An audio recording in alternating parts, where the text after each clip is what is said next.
in menstrual cycle calculation could be a cause of infertility in many young women. So, in this video, you will understand your menstrual cycle. You will know the length of your menstrual.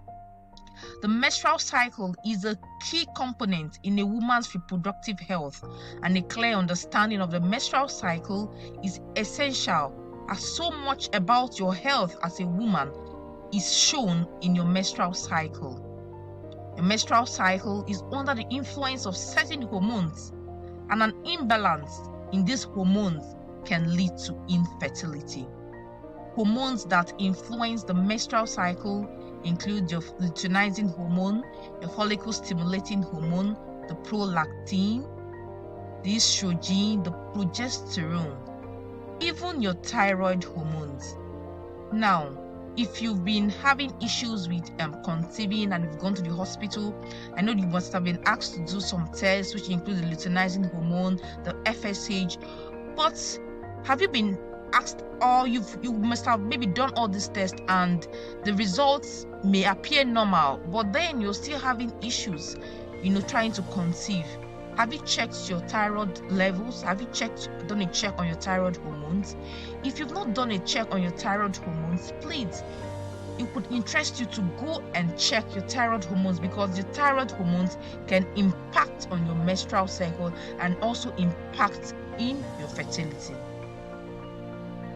Now, the length of the menstrual cycle.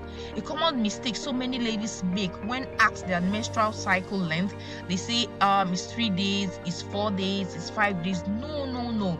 This is not your menstrual cycle length. This is your menstruation. So, how do you calculate the length, your menstrual cycle length? The menstrual cycle is counted from the first day of one period to the first day of the next period, and definitely it is not the same for every lady. So when you start seeing your period, let's say this month you start seeing your period, that day is counted as day 1, and then till the next period, probably next month, the day the period starts next month is counted as the 1 for the next period. So let's make it practical. Up here is a calendar that shows January and February, right? Yes. So we have January, and February. Let's assume on the 1st of January, you started your menstruation. You started seeing your menses. So this 1st of January is counted as day 1 for that period. So this is your day 1, right? Yes. And your period flowed for, let's say, 4 days. So your menstruation was from the 1st of January to the 4th of January. That is 4 days. Now this 4 days is not the length of your menstrual cycle. How do you then calculate the length of your menstrual cycle? Now, after 4th of January, you had dry days, you were dry the 2nd week, the 3rd week, and then your period reappears on the 30th of January.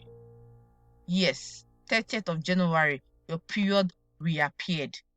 So this 1st of January was day 1 of the first cycle, and then the 30th of January is now your day 1 of the new cycle, meaning the length of your menstrual cycle is from the first day of the previous cycle to the first day of the next cycle. Meaning if you count from the 1 to the 30th, you have 30 days. 30 days. So if you saw your period on the 1st of January and you saw another period on the 30th of January, your menstrual cycle length is 30 days. Is that understood? I hope yes. Another illustration. The first example I made was a 30-day period, meaning the first day of your menstrual flow to the next menstrual flow was 30 days between. Now, the popular example we usually see online, some text, is the 28-day cycle, meaning you saw your period, assuming on the 1st of January, and then the next period came back on the 28th of January. From the 1st to the 28th of January is 28 days. That means for this particular lady, her menstrual cycle length is 28 days. 28 days. So in essence, how you calculate your menstrual cycle length is from the first day of your period to the first day of the next period. The days between gives you your menstrual cycle length. Another example. Some people have quite shorter cycles, some have longer cycles.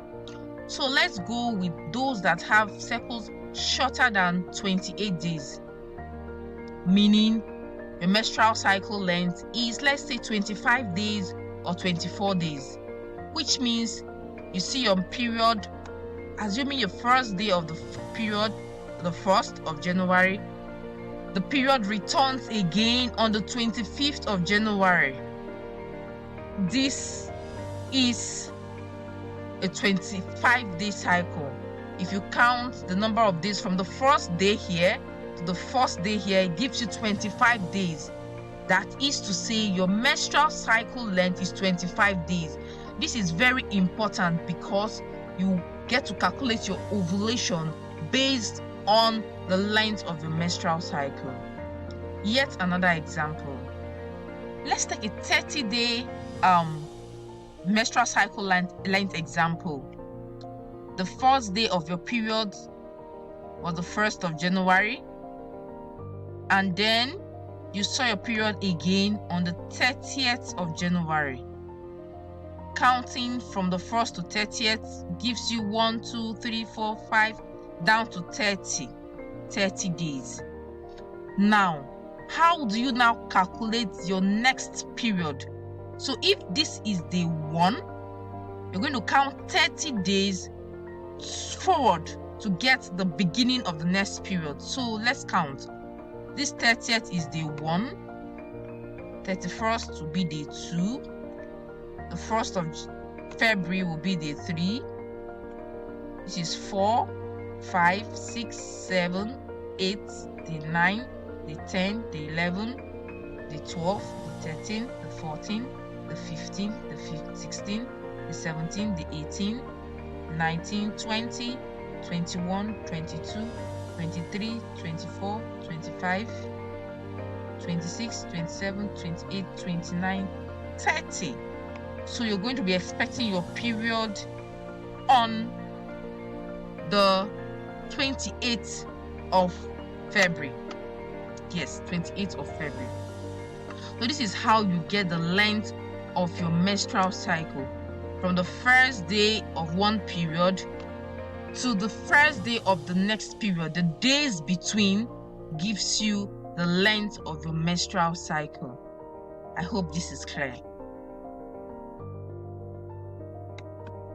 So if you have any questions regarding this, let me know in the comment section below, and I'll be very glad to respond to your questions. Any doubts you may have or further clarifications, let me know in the comment section below.